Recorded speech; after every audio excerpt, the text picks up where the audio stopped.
And with that, we welcome you to Final Drive presented by Auto Owners Insurance. If three's a crowd, we got a full-on party in here tonight. Dave Rebson, Ashley Adamson, Yogi Roth, Anthony Herron, and Marcel Reeson. We should start with the highlight that we thought we'd all start with, which is 5 weeks in, and IU is at the top of the standings, Marcel. Oh, boy. Ash, listen up. Kirk Cignetti would say, Google them and expect this. But a fun Saturday. It was a great day today. Yeah, man, he maybe would even use some foul language if he really wanted to, but we know he knows how to handle himself on camera. We are in the thick of conference play, Yodes. Finally, we are in conference play. Look, I'm not going to talk about the kickers off the bat. It was a struggle Saturday for them. But what I will talk about is the playmakers. Are you kidding me? Jeremiah Smith, Jacoby Lane becoming stars continually before our eyes. Now let's get into some of the matchups. And how about our top 20 matchup in Happy Valley? Think about this. A week ago, Illinois hadn't played in a game involving two ranked teams in 16 years. Now they've done it twice in 7 days. And let's check out the action in that game. A good quarterback matchup. Luke Altmaier, Drew Aller, both been playing really well early on this year. James Franklin called for the white-out energy, and for all intents and purposes, he got a whiteout. Illinois opening drive, 3rd and 6. Altmaier, Zachary Franklin, 13 yards and a first down. Illini on the move. Free play. Altmaier, Franklin, yeah, free play, and they take advantage of it. Another first down, deja vu all over again, Altmaier and Franklin. And then how about Carson Goda, the Division II transfer from St. Anselm in New Hampshire. Little different atmosphere than he was used to playing in there. Altmaier had a great opening drive, but Penn State response. Tyler Warren, TD run this week after a pass and a catch last week. Very versatile. This time he hands it off to Nick Singleton, with Warren working that Wildcat to perfection. Penn State ran for 239 yards. Fourth quarter, Altmaier intercepted by A.J. Harris. Brings it back 52 yards for the touchdown, but a block in the back nullifies the return for Penn State. Didn't take them long, though, to punch it in. Katron Allen went over 100 yards rushing in this game, gets the score there. And Penn State wins it 21-7. They are 4-0 for the 4th straight year. Telly Hughes with Coach James Franklin. All right, thanks, Coach. This game epitomizes what Big Ten football is all about, ground and pound. How was your team able to outlast a tough Illinois team? Yeah, that's a good football team. We got a ton of respect for them. In a lot of ways, the game played out the way they like the games to go. One possession game for a long time, but we protected the football.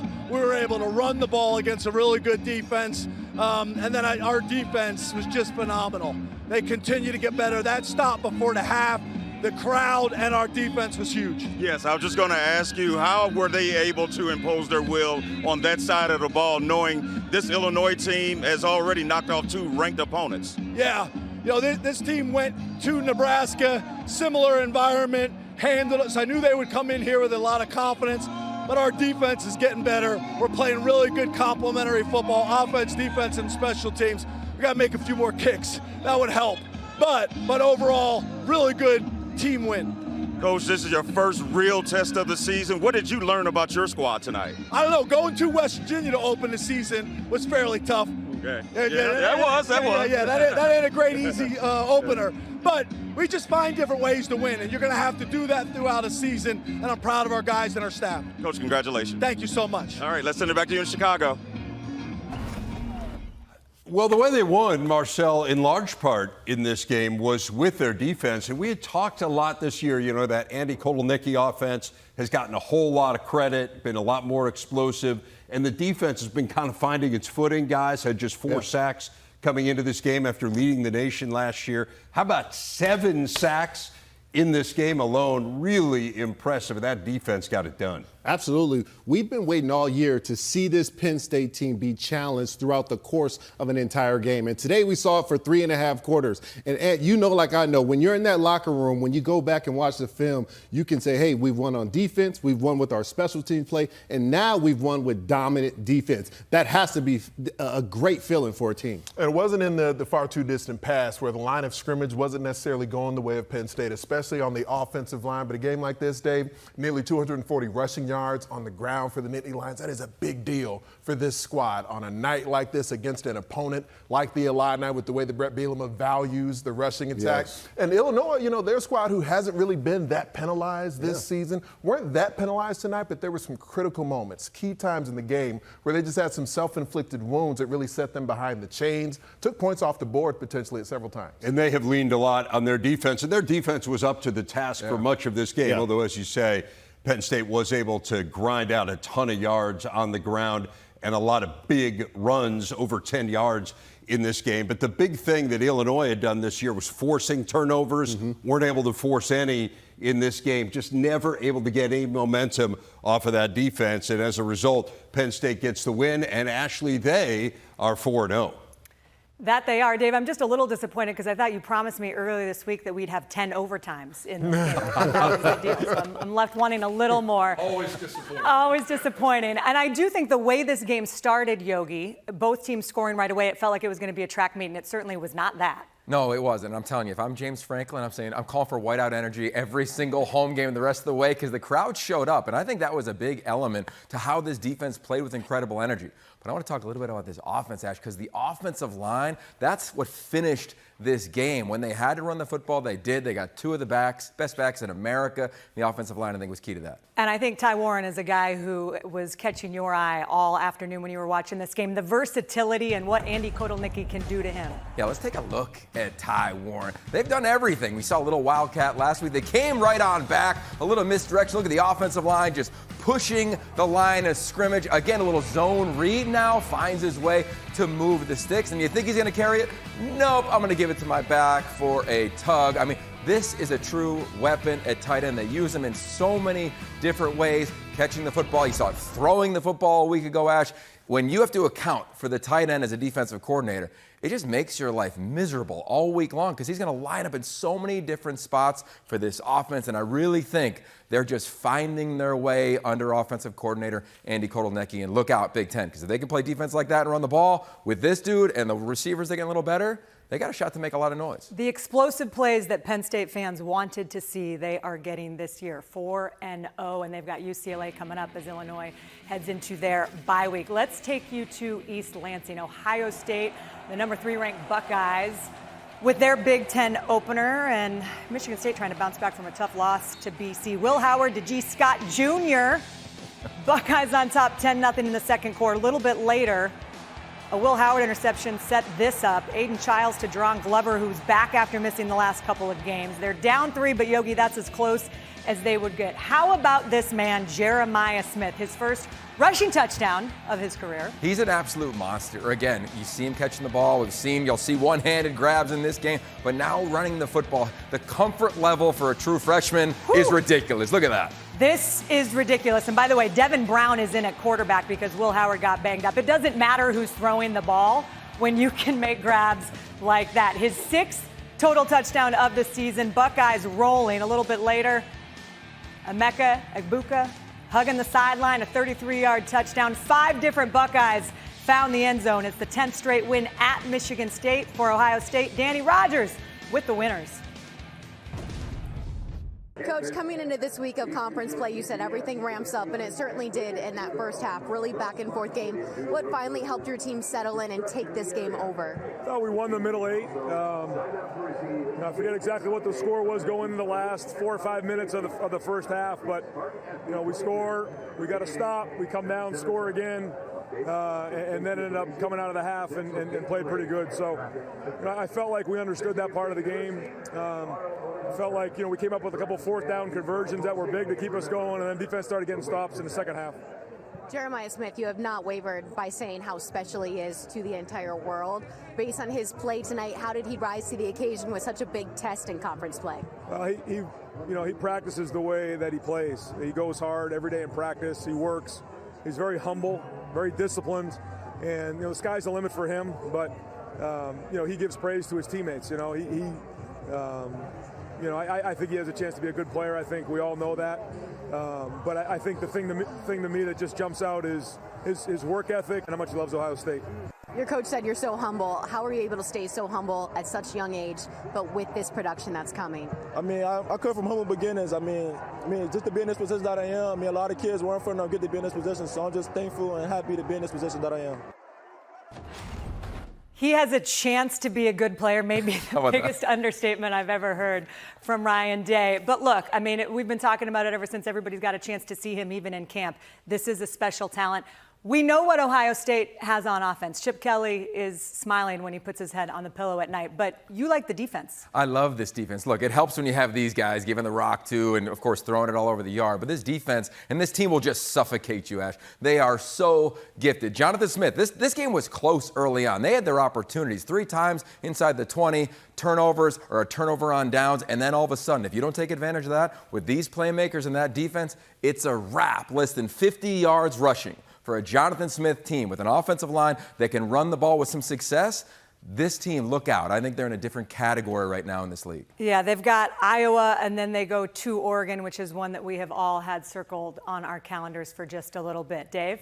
Yeah, that defense is special. They've given up 27 points now in 4 games this year, which is pretty good, no doubt, for the Buckeyes. The run game is interesting, Marcel, because a year ago, they were in the bottom half of the Big Ten. They were 8th in the Big Ten in rushing. They made a concerted effort to get better. They brought in Quinshon Judkins, who I would say has made a little bit of an impact. And this is a different run game than we saw a year ago and had evidence of that on Saturday night. Absolutely, Dave. Quinshon Judkins and Travion Henderson have been getting a ton of accolades and attention, and rightfully so. They are a dynamic back group. And here's the tape. If you watch, this is 3 consecutive plays Chip Kelly calls. This is the gap scheme. You have a puller. Watch the right side of the line. Big 6'7" pulls to the left side. The runner goes to the left. That is the first play of this drive. The very next play, you have the same setup here. You have the runner in the backfield. He's going to go left, and you have the big 6'7" pulling again. They add 2 more pullers. But here's the kicker. And Dave, here you go. The same setup. You're going to have another puller coming from the right to the left, runner going left. But wait, you have the end around, and you have the dynamic freshman of Jeremiah Smith coming from the end around with an extra puller. Receiver gets a block downfield. It is a fantastic scheme, a great plan. The best play callers in all of football do things with a purpose, not just on purpose. Meaning when you call one play, it's to get to another play. Chip Kelly is the best in the business, and he's utilizing all of his weapons. I'm writing that down. Do things with a purpose, not on purpose. I mean, that is profound stuff, the philosopher right here. And when you got those kind of weapons on offense, David, it does feel very similar to me to Ohio State's defense because their defensive front, we know all the talent they put into the National Football League with Jack Sawyer returning this year and JT Tuimoloau coming back for yet another season. They impacted this game to such a large extent. So I think there's a lot of film Michigan State will go back and look at and say, you know what? We actually played kind of a clean game, only 2 penalty flags.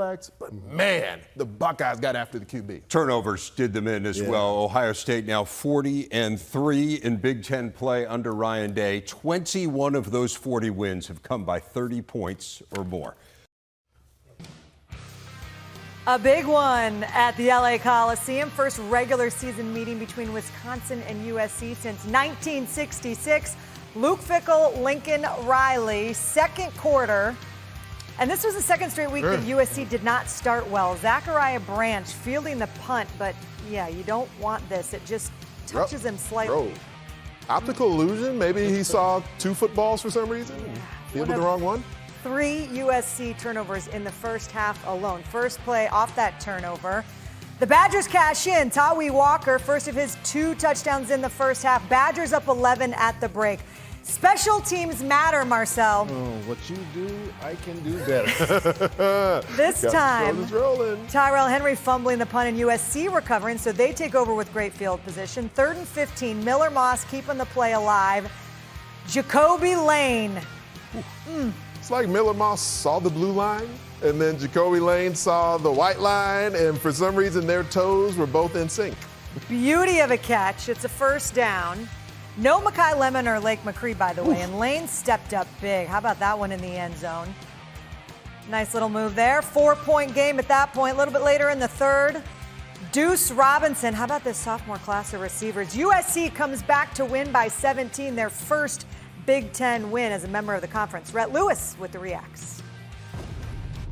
All right, Coach, 28-0 unanswered in the second half. What keyed that second half surge? You know, we just played on all sides of the ball. We got stops, we got momentum, we had some big plays on third downs, offense got moving. It was just obviously much closer to how we expect to play all the time, but good to see us rally when we didn't play a very good first half at all. So what does it say about this team to see them down 11 at the half, come back and outscore Wisconsin 28-0 in the second? I think we're just a bad first half team. I don't know. But no, I'm really proud of the way that the guys responded. Obviously, you know, two weeks in a row, we got to play better in the first half, and, you know, we'll get that addressed. But proud of the way we continue to respond. Connect with Jacoby twice today in the end zone. What does he do for you on offense? Yeah, I mean, he's a phenomenal player. It's great to kind of see him continue to grow into his own and, you know, be that guy for us because we all know he can be really special. We're in a tough spot, but we knew there was a chance in this league, and you know, as you looked at it before the season started, that there were some opportunities and there were some chances that, you know, you're going to have to battle through some really tough times, and this is one of them. So we're going to find out what we're made of.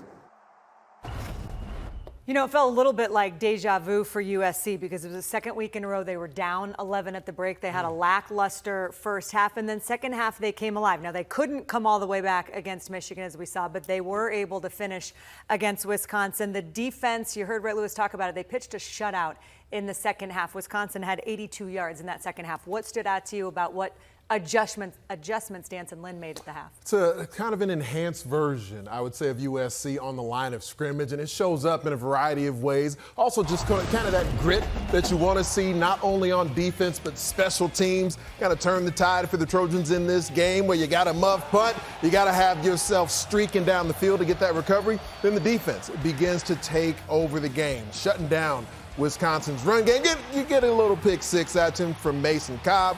Off the bounce, off the helmet, he's able to take it the distance. And when you have that ability to turn the water off on your opponent, to say you're going to impose your will on the line of scrimmage and on the back end, you see a version of USC that doesn't have to only count on their offense. Absolutely. And Ash, this team has checked a few boxes. Can they face adversity? Yes. Can they come back? Absolutely. They've proven that.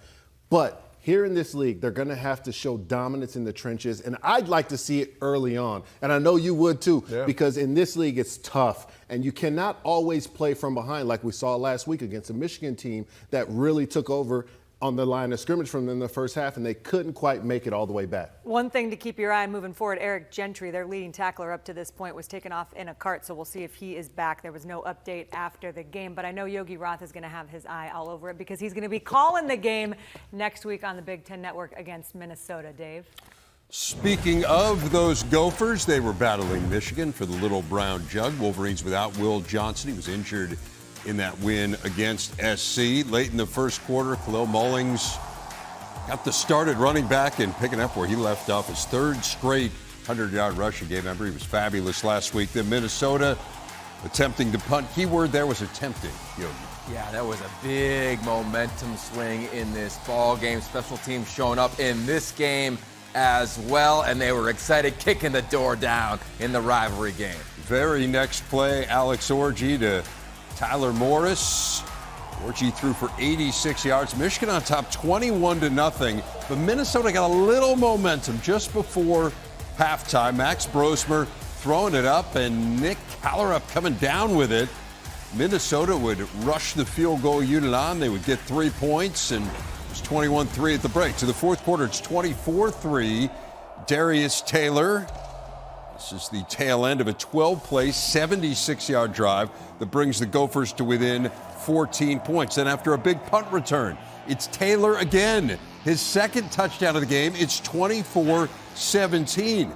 Late fourth quarter now, 27-17. Brosmer to Daniel Jackson. This is the catch of the day, Yogi. This is phenomenal. Try to do this one at home, or for him, try to do it again. No chance. One of the best catches in college football this weekend. So now Minnesota has to go to the onside kick, and they execute it to perfection. The Gophers recover Minnesota ball in Michigan territory, but wait, they are called for being offside. Yogi, what do you think? I don't think so. This was so close. We see this every single kickoff. Frustration from PJ Fleck. and not technically a reviewable play. Obviously, we're able to review it. And Michigan, second time around, able to recover the onside kick, and they get their school record 27th straight win against Big Ten teams, 27-24. Here's Jenny Taft with the victors.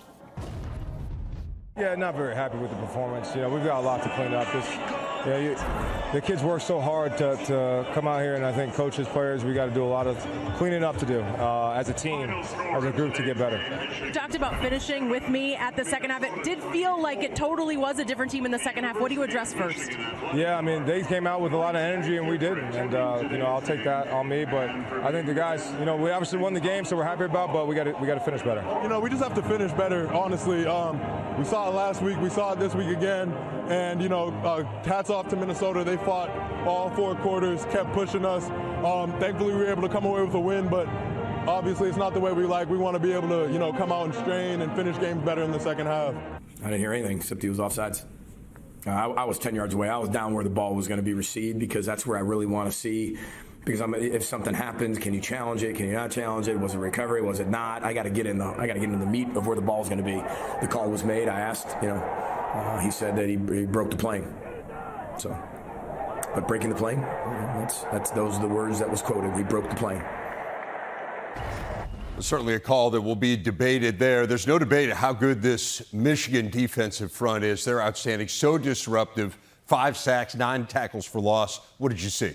Well, I just think that they're dominating the line of scrimmage. You saw it a week ago against SC. You saw it this afternoon against Minnesota. And in the interior defensive line, Mason Graham is the guy who gets it done. Watch him line up over the guard. Look at his hands right there. The swim move, you could try to help him out, but he's so gifted. He knows the moves he wants to use, but also can react to whatever the offensive line is doing. He's playing as dominant as any interior defensive lineman in America. Then he's standing up like a wide receiver, and he says, okay, now take a look at my athleticism. Watch this move here. 1, 2. Okay, I'm just going to bull rush you, use that brute strength that I have, and I'm going to find my way into the backfield. He has been so dominant. It is shut down. Look at that. 38 rushing yards. Such a big part of that. 9 TFLs, 5 sacks. I mean, this Michigan defensive front is CFP worthy again. He's a big reason why. Really, really good. The issue obviously remains the offense. They were a little bit better in the pass game. What did you take from it? Yeah, look, I think it's just upward trajectory. You see the passing yards. They tried to throw the ball downfield a little bit more than they did a week ago because that's what the game dictated. They also had a couple drops. So I was pleasantly surprised with Alex Orji. I know it's not perfect, but I think they're just going to continue to grow with that defense. They got a shot in every game they play. Another big test for them. They head out to Washington next week, a national championship game rematch as a regular season game in the Big Ten, Ashley. Yeah, 2024, here we are. Late night action at the Rose Bowl. Ducks coming off a bye, taking on UCLA, and they came out hot. Dylan Gabriel launching downfield, Tez Johnson in stride. It's a 52-yard strike. They went for 2. They got it. It's 25-3. Late in the first half, huge momentum swing here. Gabriel picked off by who else? Okay. A former Duck. Get a block. Brian Addison. Get a block. Get one. That's all they needed. Starting to lose a little steam. Go ahead and hustle. 96 yards to the house. And so it's 28-10 at the half. Oregon kind of sputtered after this, but in the fourth, they're able to get 6 more points. It's Tez Johnson again, his second touchdown of the day. That was the only points in the second half for Oregon, but it's enough to get the win. Here's Dylan Gabriel. 3 passing touchdowns on the night, 2 of them to your guy, Tez. What can you say about the performance of this offense out here tonight? Yeah, things to clean up, but, more importantly, just finding ways to win. I'm proud of our guys, continue to respond, and, most importantly, us coming together as a team. A month into the season, how would you evaluate where this program is overall? Just addicted to growth and continuing to get better. I love the way we continue to go to the doctors, we say, and find ways to get better, but have a right mindset about it. So I appreciate that about the guys, but more importantly, finding ways to win. You can't beat it. Congrats on the win. Thank you. Kind of felt like Sharon Moore's postgame. You're like, you won the game. Like, I know that there are things that you want to clean up, but Dylan Gabriel becomes just the second player in NCAA history to go over 17,000 total yards for his career. They didn't play the full fourth quarters, but as we've seen before, they can still win even when they don't. Absolutely. Dylan Gabriel has played a lot of football. He has a ton of experience, and he's starting to show it. This Oregon offense is getting back to what reminiscent of what we like to see from Oregon. Get the ball in playmakers' hands and start to make explosive plays. You see him here, runs this quick slide route, throws the ball, he gets it in his hands early. Again, make a few blocks, get in the open field, and explosive plays. Remember, explosive plays is any pass over 18 yards. And here's the big one to his guy, Tez Johnson, his first touchdown of 2, a 52-yarder. Catch me if you can, and you cannot catch this kid. He is a phenomenal route runner. He tracks the ball well. And this Oregon offense is what we've been waiting to see since the beginning of the season in this Big Ten Conference. We used to call it basketball on turf. They play fast, and they're extremely explosive. I love the way that the legs of Dylan Gabriel have continued to become a bigger part of Oregon's offense, not only as a runner, but just movement of the pocket. The launch point variance is a huge key because all the eyes of the defenders get sucked in. 4-0. They've got a short week. They've got Michigan State coming to town on Friday, Dave. And then, by the way, UCLA, the gauntlet continues at Penn State next week. Maryland and Indiana. Kurt Cignetti and the Hoosiers looking to start 5-0 for the first time since 1967 and just the third time ever. Just before the half, we're tied at 7. Hoosiers on the move.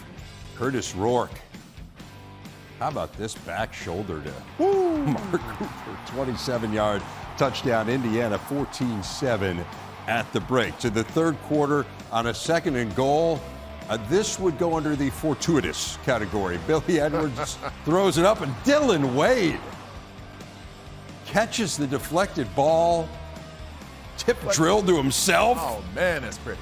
Game tied at 14. Next Hoosier possession, though. Justice Ellison breaking free for the 19-yard touchdown, 21-14 Hoosiers. But Maryland had an answer, and that answer was Roman Hemby, 75 yards, tied for the longest run of his career, Ann. I mean, look at the speed here. Ends up getting over 22 miles per hour in the open field. We haven't seen him be doing that too much this season. Tied up at 21. Late third quarter, Hoosiers on the move. It is Rourke to Elijah Surratt. He had a big game. 7 catches, 128 yards. Indiana on top, 28-21. And the Hoosiers not letting up. To the fourth we go. Donovan McCulley been banged up this year. He had the great finish to last season. Just his second catch of the year, and the Hoosiers on top, 35-21. And then Tyson Lawton putting it away from 14 yards out as the Hoosiers go on to win it 42-28. IU is 5-0. Brooke Fletcher with the red-hot Hoosiers. Coach, how are you able to blow this one open in the second half? Well, we were explosive on offense. We left them back in it. And there are a lot of things happen in this game. We have a lot of improvements to make. But we evidently haven't been 5-0 for 57 years. That's a pretty long time, isn't it? Put in the work in this week during practice. That's all I can attest it to. O-line was blocking great. Quarterback was giving us the ball. Coaches calling great plays, and we were just executing out there. You guys were tested today, specifically Curtis Rourke. How was the communication between you guys? I mean, nothing. We trust him. We rocking with 9 all the time. Of course, we had a couple turnovers, but we talked about it on the bench and just a next play mentality. That's all it was. Nobody told us it was going to be a direct route to the top. And, you know, I still know that we've got enough talented players in there that have enough care factor about them. We'll use these 2 weeks to get healthy.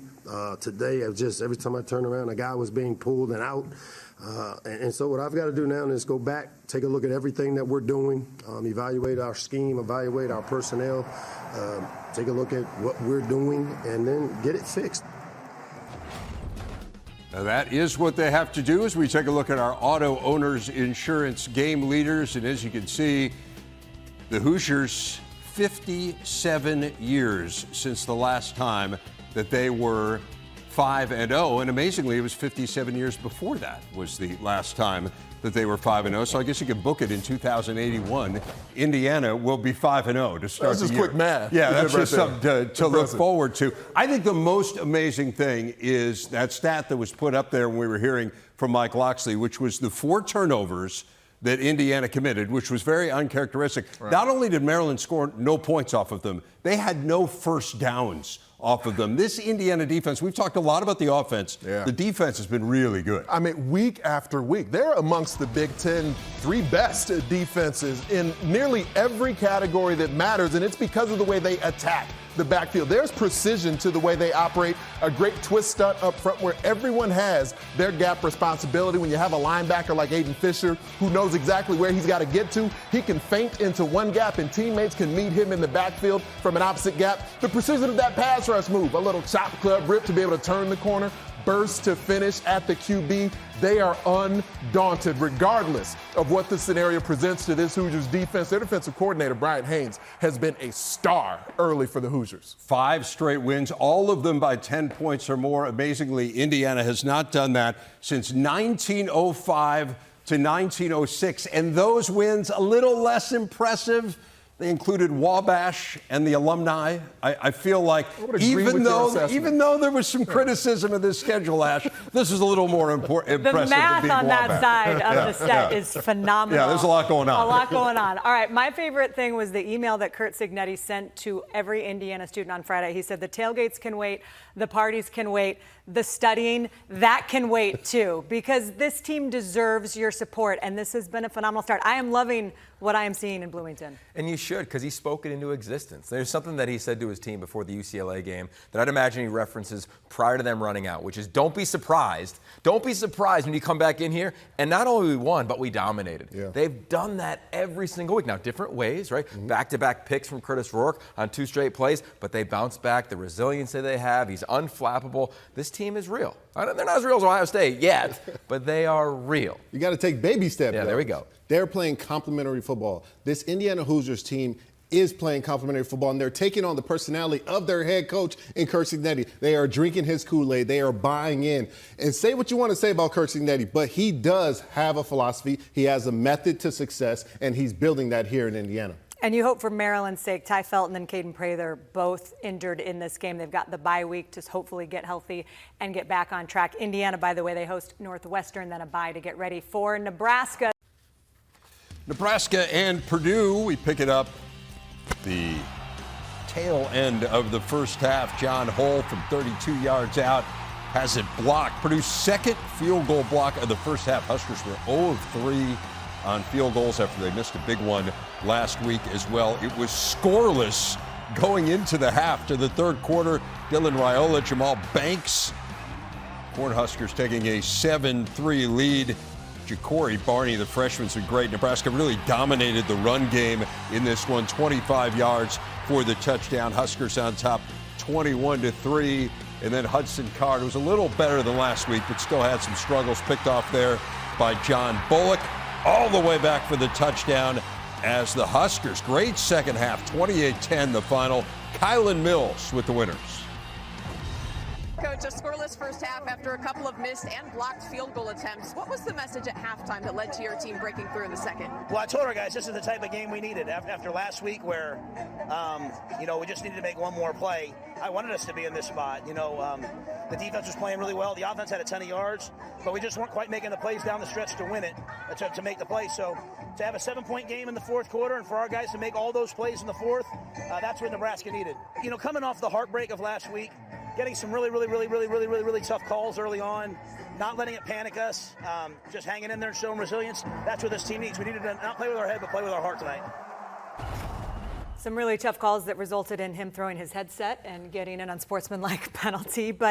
And he said, I don't know if it was a hangover from the Illinois game, but no matter what, you go on the road, you start slow, your defense keeps you in early, and then your offense finally wakes up and gets it done. What'd you take from what Nebraska did today? Well, I think there's a few things. Look, we've all spent time with Matt Rule, and he talks about his team, and there's 3 stages of winning. One is eliminating losing football, right? That's all about the chasing 3, all the 3-point losses. They had another tough one last week. 2 is playing winning football, and that's what I think they did today against Purdue. 0-0 at the half. The first time this offense with Dylan Raiola as the quarterback experiencing that. You're going to halftime, you're on the road. This Purdue team has struggled in recent weeks. Who are you going to be when you come out? out. They came out and they just play with tremendous discernment. Raiola is a true point guard, Ash. He's just dealing the ball. He's not taking too many risks, but he's not playing too safe. I like this for this team. I think this is a great growth opportunity for them, knowing what is coming up next on their schedule with Rutgers.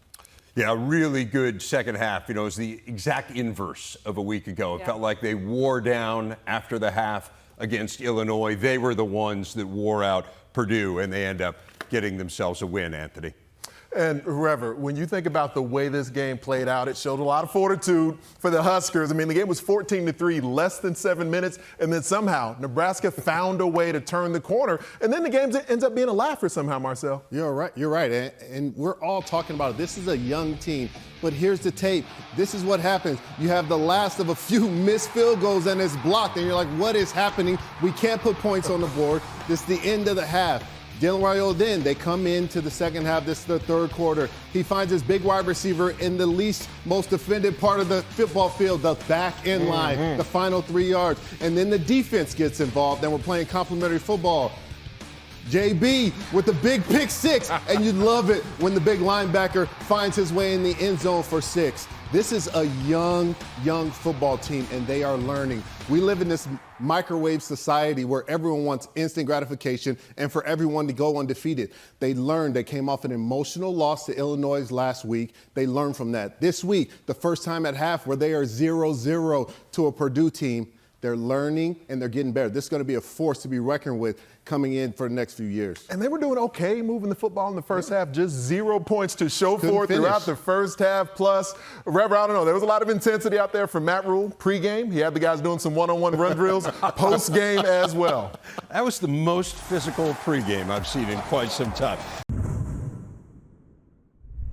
We knew we could compete. Like, that was not there's never a deal where I walk and say there, oh God, I hope we can compete in this conference, right? Like, we knew we could compete because when you play the schedule that we play, you're going to have some ups and downs, and you got to be incredibly resilient. So far, we have been that. You know, I thought that was a good turnout, and, you know, good's the enemy of great. So let's have a great turnout. Let's sell it out next time we're at home and figure out how to make it even louder. Because that's what we want to do. We want to be the best in everything we do, right? Having Colson on the field is like, you know, jumping in the water with a life vest on. Obviously elite at everything that he does, so even just his presence changes the ball game for sure. Going 0-0 in the first half and kind of like, I don't know, everybody was probably like, oh my gosh, what's happening? Like, here we go again. Got in there, rallied the troops, and we came out swinging. So resilient group, and we're going to keep going. It is time for the final drive. One thought on each and every team from this weekend, never before attempted with 5 people. Let's do it. This is the group what could go to get wrong? it done. I hope this is the group to get it done because we're doing it. Yogi, we're starting with you. Illinois in a tight one and falling a little short. All right, I know you're not happy if you're an Illinois fan, if you're on the roster, but you've proven you can compete on a big stage on the road 2 times in a row. Don't let it beat you twice. Turn the page. Finish strong in the middle part of the season. You know who is happy? Indiana. As they should be, especially on defense. 300 or less yards allowed in the first 4 games. Rank them, you cowards! Rank the Hoosiers! I like their chances. 1 win from bowl eligibility, Indiana. Maryland, the flip side of that game, Marcel. Maryland, they stayed in it for the first half, but we're still talking about the same question. Can you be dominant and win league games? Let's get it done, Maryland. Michigan, 2-0 in league games, Yogs. This defense can suffocate people. They got a chance to make a ton of noise again in this league, and I believe in the trajectory of that passing game. 44th win in their last 48 games. They're on a decent roll. Anthony, Michigan State ran into a really good team. I've gotten to see the Spartans a couple of times this season. They've got some playmakers available, but a lot of guys are going down with injuries. Jonathan Smith in season 1, though. I've got faith he'll get it right. Marcel, Minnesota fought hard at the end, but came up a little short. Let's call a spade a spade. The Gophers got hosed on the onside, offside, onside kick. But at the end of the day, they have to run the ball, turn around, hand the ball off, insert that run game, and start being dominant on offense. And they've got Yogi coming to town next week. They do. Yeah. So we got a shot. That'll make them feel good. Yogi, what about the Huskers? Nice bounce-back win for them. Keep chasing 3, right? You're finding ways to win unique, tough games. It was a tough game at halftime. They came out, they handled business. I like it. Keep chasing those 3. Ohio State has been handling business so far. Not too bad so far for the Buckeyes. About up to the standard, I think, that we expected. We will see how much they continue to ascend. Iowa at home next week for them. What about the Ducks taking care of business, Marcel? Welcome back to football. Oregon Duck offense being explosive, getting the ball in playmakers' hands. We like what we're seeing. Let's keep it going. Big win for Penn State at home, that whiteout energy.